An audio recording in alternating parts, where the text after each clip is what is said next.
Hey guys, it is RG with Six Logistics. So today I want to talk to you about some winter driving techniques. Tomorrow the weatherman is forecasting that we're going to get somewhere between 2 and 8, 9, 10 inches of snow. And again, at the moment it's January 24th. And normally by this time of year we've had plenty of snow events, and we're kind of used to driving in the snow and in these kind of conditions. But this year's been a little bit unique. We haven't had to drive in the snow, and nor has anybody else for that matter. I know we've had a couple of snowy days here and there, but for the most part, it's been a unseasonably warm and kind of calm winter. So, want to talk about the driving tips that'll help us be safe out there. And again, a part of being safe is that we have to be smart.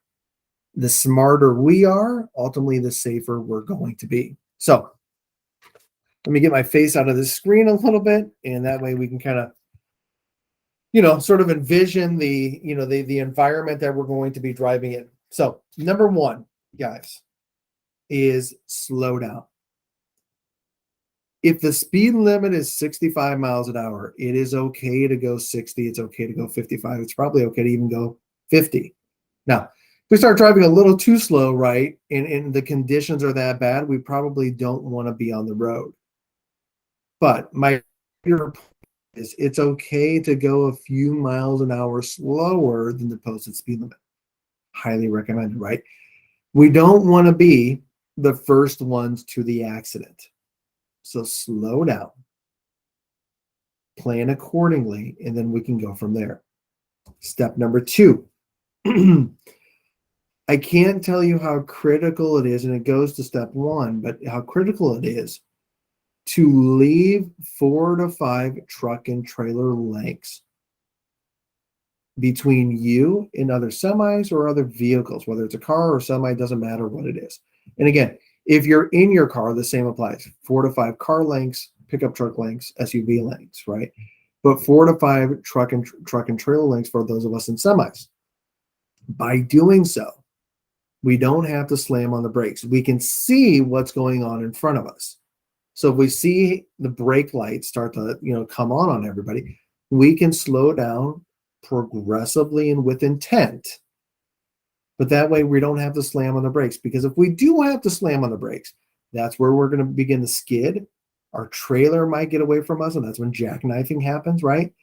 But leaving that 4 to 5 truck and trailer lengths allows us to use our engine brake, assuming we're loaded, and we can slow down intently, more progressively, just gradually come to a stop when we need to. So, the problem is if we don't slow down and we don't have that 4 or 5, truck and trailer lengths, or again, car lengths, is that's when you start seeing, when you hear those reports on the news of 60, 70, 80, 100 plus car pileups, right? Is that they're riding everybody's ass. And again, if you can, if you look here in that middle lane, right, you have 1, 2, 3, 4, 6 cars, right? They're right on, one car lane. The problem with doing so, the car in front stops, you don't have time enough to react. And then you're skidding, and now you're getting into that semi, you're getting into the other cars in the other lane. So leave plenty of space, slow down, and you'll be just fine. Number 3, don't rush and give yourself a little bit more time, which also goes into step number 5, which is leave earlier. But it all kind of plays in that same effect. So if it normally takes you an hour and a half or 2 hours to do that drive, if you're in conditions as in the photo above, what that's going to do is that that drive, instead of taking an hour and a half, is now going to take 2.5 hours or whatever it is, right? So leave earlier, don't rush, give yourself more time, which ultimately means you're slowing down, right? And you're allowing yourself to have that 4 or 5 truck and trailer lengths. Number 4, eliminate distractions. Radio, CB, cell phone, whatever it is. Stay focused on the road and what's going on in front of you and on the sides of you. Pay attention to what's happening around you. Again, what's going on a mile in front of you, 2 miles ahead of you, whatever it may be. but eliminate the distraction so you can stay focused on what needs to be done. Number 5, we already mentioned, leave earlier. Number 6, slow down some more. Again, guys, be careful, slow down. Don't be the first one to the accident. Number 7, review routing. I can't tell you how critical this is. In conditions like in the photo, right? Your interstates, your U.S. highways are going to be cleaned first by state or by street departments or by highway departments. Those are the roads, and there's a hierarchy of roads, right? It goes interstates, U.S. highways, state highways, and then bullshit hillbilly highways. But the interstates and U.S. highways get cleaned first and are focused on, and then they focus on all the other roads. It is critical to know your turns before you turn. Know where you're going. I don't care what that piece of plastic says, the GPS.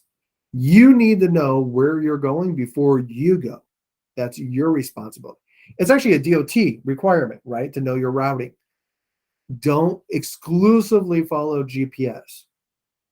Go this maybe slightly longer way that keeps you on an interstate or a U.S. highway. But in so doing, you're staying on better roads that are likely clean. Obviously, the last little bit getting to a pickup or delivery, maybe on city streets, that's normal. But the more you can stay on the major 4-lane divided highways, the better it is for you and everybody else around you.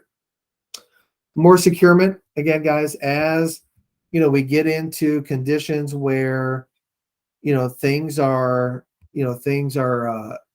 not great in these kind of weather conditions, right? You want to add a little bit more in case you have to slam on your brakes for whatever reason, right? It just helps ensure that you have a little bit more on. So again, ensuring that you have that 3 in 10, one to every 7 to 8 feet afterwards. The other thing is, again, when you're getting loaded in a facility where it's possibly 60, 70 degrees inside that building, but you go outside and it's 10 or 20 degrees, remember you have load shrinkage, right? It's like getting into a cold body of water and your boys start shrinking up. I don't care how big you think you are. Your boys are going to shrink when it's cold outside, right? Same idea here. Load shrinkage, whether it's steel, whether it's wood, whatever it may be, you're going to have a little bit of shrinkage, so make sure you're checking your securement. You have a little bit more on. Bungee in a V pattern, that's step number 9 now. Again, it just ensures that your tarp is nice and tight on the load. It's not getting away from you, and it ensures it continues to stay dry and things of that nature.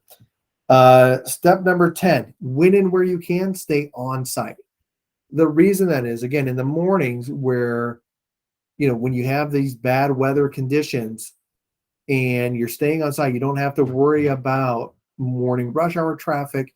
You don't have to worry about deer. You don't have to worry about things of that nature. So staying on site just eliminates an extra piece of the puzzle.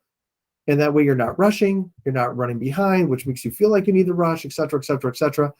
And it allows you to be a little safer by slowing down and eliminating a step in the puzzle that can possibly cause an accident.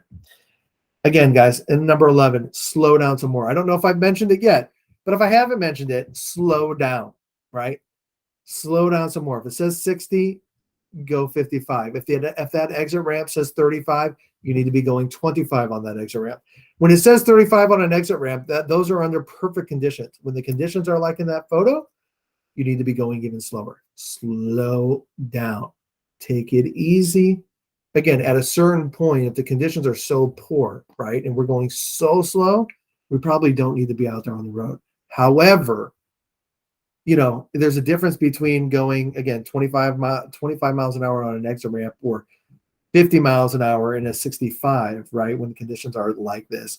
And there's a difference between, again, the conditions are so bad we can't drive. So know what's going on, but ultimately with everything that I am saying, right, whether it's slowing down, whether it's keeping that 4 to 5 truck and trailer lengths, eliminating distractions, leaving earlier, not rushing, reviewing routing, staying on site, more securement, etc.